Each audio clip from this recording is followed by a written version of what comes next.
നമസ്കാരം. തിരുവല്ല മീഡിയ വാർത്തകളിലേക്ക് സ്വാഗതം.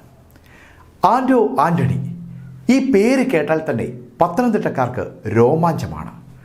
പത്തനംതിട്ടയെ വികസനത്തിൻ്റെ ഉത്തുംഗ ശൃംഗങ്ങളിലേക്ക് ആനയിച്ച ജനനേതാവ്, പത്തനംതിട്ടയെ മറ്റൊരു സിംഗപ്പൂർ ആക്കിക്കൊണ്ടിരിക്കുന്ന ജനനേതാവ്, പത്തനംതിട്ടയെ ഇന്ത്യയിലെ ഏറ്റവും മികച്ച ലോക്സഭാ മണ്ഡലമായി മാറ്റുന്ന ജനനേതാവ്, അതാണ് ആന്റോ ആന്റണി. കഴിഞ്ഞ 15 വർഷമായി ഊണും ഉറക്കവുമില്ലാതെ പത്തനംതിട്ട പാർലമെൻറ്റ് മണ്ഡലത്തിന് വേണ്ടി അഹോരാത്രം പണിയെടുക്കുകയാണ് ആന്റോ ആന്റണി. MP ഒന്ന് കാണാൻ പോലും കിട്ടുന്നില്ലെന്നാണ് പത്തനംതിട്ടയിലെ വോട്ടർമാർ പറയുന്നത്. കാരണം അദ്ദേഹം പത്തനംതിട്ട പാർലമെൻറ്റ് മണ്ഡലത്തിന് വേണ്ടി പൂഞ്ഞാർ, കാഞ്ഞിരപ്പള്ളി മേഖലകളിൽ മാത്രം ഓടി നടക്കുകയാണത്രേ.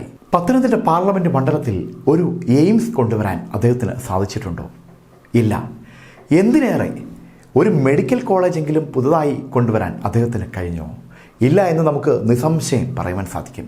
കാരണം ആന്റോ ആന്റണി അങ്ങനെ ഒരു നേതാവല്ല. ഇങ്ങനെയുള്ള അനാവശ്യ ചെലവുകളൊക്കെ വരുത്തിവെച്ച് ജനത്തിൻ്റെ നികുതി പണം ദൂർത്തടിക്കുന്ന ഒരു നേതാവേ അല്ല ആന്റോ ആന്റണി. പക്ഷേ അദ്ദേഹം വളരെ കൃത്യമായിട്ടൊരു കാര്യം ചെയ്തിട്ടുണ്ട്. ഈ പത്തനംതിട്ട പാർലമെൻറ്റ് മണ്ഡലത്തിൻ്റെ ഓരോ മുക്കിനും മൂലയിലും വെയിറ്റിംഗ് ഷെഡുകൾ അദ്ദേഹം കൊണ്ടുവന്നിട്ടുണ്ട്. എന്തത്യാവശ്യമായിരുന്നു എന്നറിയാമോ?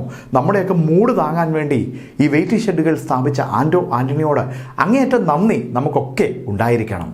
ശബരിമല പോലെ അതീവ പ്രാധാന്യമുള്ള ഒരു തീർത്ഥാടന കേന്ദ്രം ഉൾപ്പെടുന്ന പത്തനംതിട്ട പാർലമെൻറ്റ് മണ്ഡലത്തിലെ MP ആണ് ആന്റോ ആന്റണി.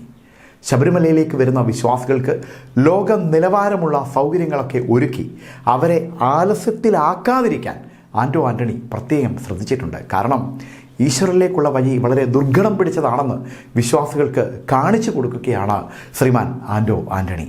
തിരുവല്ല റെയിൽവേ സ്റ്റേഷൻ്റെ കാര്യമാണ് എടുത്തു പറയേണ്ട മറ്റൊന്ന്. യുനെസ്കോയുടെ പ്രതിനിധികളൊക്കെ കണ്ടാൽ തിരുവല്ല റെയിൽവേ സ്റ്റേഷനെ പൈതൃക റെയിൽവേ സ്റ്റേഷൻ പട്ടികയിൽ പോലും ഉൾപ്പെടുത്തിയേനെ. കാരണം മുമ്പ് എങ്ങനെയായിരുന്നോ അതേ അവസ്ഥയിൽ തന്നെയാണ് തിരുവല്ല റെയിൽവേ സ്റ്റേഷൻ ഇപ്പോഴും. അതിന് യുനെസ്കോ ഒക്കെ തിരുവല്ല റെയിൽവേ സ്റ്റേഷനെ കണ്ടില്ലെന്ന് നടിക്കുകയാണെന്ന് നമുക്ക് പറയാൻ പറ്റൂ. മാത്രമല്ല, ഒരു പട്ടി പോലും തിരിഞ്ഞു നോക്കാത്ത റെയിൽവേ സ്റ്റേഷനാണ് തിരുവല്ല എന്ന് നമുക്ക് പറയാൻ കഴിയത്തില്ല. കാരണം നിരവധി പട്ടികളാണ് തിരുവല്ല റെയിൽവേ സ്റ്റേഷനിൽ കൂടെ ഓടിക്കളിക്കുന്നത്. മാത്രമല്ല, പെൺപട്ടികൾ പ്രസവിക്കുന്ന സമയത്ത് തിരുവല്ല റെയിൽവേ സ്റ്റേഷനിലോട്ട് ഓടിയെത്തി അവരുടെ സുഖപ്രസവമൊക്കെ കഴിഞ്ഞ് മടങ്ങാറുണ്ടെന്ന് കാഴ്ചക്കാർ പറയുന്നുണ്ട്. കഴിഞ്ഞ 14 വർഷമായി തിരുവല്ല റെയിൽവേ സ്റ്റേഷനെ അങ്ങ് ദൂരെ നിന്ന് വീക്ഷിക്കുകയായിരുന്നു നമ്മുടെ ആന്റോ ആന്റണി. കാരണം അദ്ദേഹം ചിന്തിക്കുകയായിരുന്നു എന്തൊക്കെ ഈ റെയിൽവേ സ്റ്റേഷനിൽ ചെയ്യണമെന്ന്. അങ്ങനെ ഇരിക്കുമ്പോഴാണ് 2024 ലോക്സഭാ തെരഞ്ഞെടുപ്പ് വരുന്നത്. അപ്പോൾ ആളുകൾ ചോദിക്കും, തിരുവല്ല റെയിൽവേ സ്റ്റേഷന് വേണ്ടി താങ്കൾ എന്തൊക്കെ ചെയ്തു എന്ന്. അതുകൊണ്ട് ഇപ്പോൾ അടുത്ത കാലത്തായിട്ട് ആന്റോ ആന്റണി തിരുവല്ല റെയിൽവേ സ്റ്റേഷനിൽ കുറച്ച് വികസന പ്രവർത്തനങ്ങൾക്ക് തുടക്കം കുറിച്ചിട്ടുണ്ട്. പക്ഷേ ആന്റോ സാറ് ലോക്സഭാ ഇലക്ഷൻ വരുന്നത് കണ്ടിട്ടാണ് ഇത്തരം പരിപാടികൾ തുടങ്ങിയതെന്ന് നിങ്ങൾ വിശ്വസിക്കരുത്. അതിലെ വിവരം കെട്ടവന്മാർ പറഞ്ഞു നടക്കുന്ന കാര്യമാണ്. നമ്മുടെ ആന്റോ സാർ അങ്ങനെയൊന്നുമല്ല. കാരണം അദ്ദേഹം 14 വർഷം കൊണ്ട്, ശ്രദ്ധിക്കണം, 14 വർഷം കൊണ്ട് അദ്ദേഹം പഠിക്കുകയായിരുന്നു തിരുവല്ല റെയിൽവേ സ്റ്റേഷനിൽ എന്തുണ്ടാക്കണം, തിരുവല്ല റെയിൽവേ സ്റ്റേഷനിൽ എന്തുണ്ടാക്കണമെന്ന്. ഇപ്പോഴാണ് അദ്ദേഹത്തിന് മനസ്സിലായത് എന്തുണ്ടാക്കാമെന്ന്. കാരണം ഈ 14 വർഷം പഠിച്ച കാര്യങ്ങളൊക്കെ അദ്ദേഹം അങ്ങോട്ട് എടുത്തിട്ട് അലക്കുകയാണ്. പത്തനംതിട്ട പാർലമെൻറ്റ് മണ്ഡലത്തിലെ മുക്കിനും മൂലയിലും ഹൈമാസ് ലൈറ്റുകൾ സ്ഥാപിച്ചതാണ് ആന്റോ ആന്റണി MPയുടെ മറ്റൊരു വലിയ സംഭാവന. കാരണം നമ്മുടെ യുവാക്കളൊക്കെ വഴിവിളക്കിൻ്റെ കീഴിലിരുന്ന് പഠിക്കുകയായിരുന്നല്ലോ. അപ്പോൾ അവർക്ക് ഈ ഹൈമാസ് ലൈറ്റൊക്കെ ഇട്ട് കൊടുത്തില്ലെങ്കിൽ പഠിക്കാനൊന്നും പറ്റത്തില്ല. അതിൻ്റെ ഒരു ഫ്ലെക്സൊക്കെ പുള്ളി എല്ലാ സ്ഥലങ്ങളിലും വെച്ചിട്ടുണ്ട്. അതിലിങ്ങനെയാണ്: ഹൈമാസ് ലൈറ്റുകൾ സ്ഥാപിച്ച ആന്റോ ആന്റണി MPക്ക് അഭിവാദ്യങ്ങൾ. അദ്ദേഹത്തിൻ്റെ വളരെ ചിരിക്കുന്ന ഒരു ക്ലോസപ്പ് ഫോട്ടോയും അതിൻ്റെ കൂടെയുണ്ട്. ഹൈമാസ് ലൈറ്റിനേക്കാൾ പ്രകാശമുണ്ട് അദ്ദേഹത്തിൻ്റെ മുഖത്തിന്.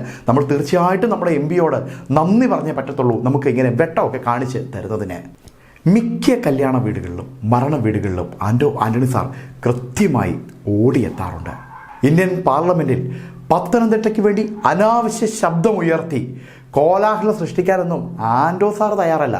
അദ്ദേഹം അവിടെ പോയി മിണ്ടാതെ വായി വെള്ളം ഒഴിച്ചിരിക്കും. നിശബ്ദനായ ആന്റോ സാറിനെ നമ്മൾ ബഹുമാനിച്ചേ മതിയാവുകയുള്ളൂ.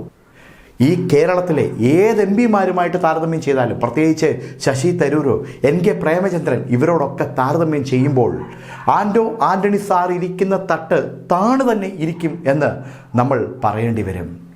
അതുകൊണ്ട് തന്നെ ജനങ്ങളുടെ നേതാവായ ജനഹൃദയങ്ങളിലേക്ക് ആഴത്തിൽ വേരൂന്നിയ പ്രിയപ്പെട്ട ആൻ്റോ ആൻ്റണി സാറിന് കേവലം ഒരു പ്രാവശ്യം കൂടി ഈ ജനത്തെ സേവിക്കാനുള്ള അവസരം പ്രിയപ്പെട്ട കോൺഗ്രസ് നേതാക്കളെ നിങ്ങൾ തരണമേ, കൊടുക്കണമേ എന്ന് താഴ്മയോടെ അപേക്ഷിച്ചുകൊണ്ട് എൻ്റെ വാക്കുകൾ നിർത്തട്ടെ.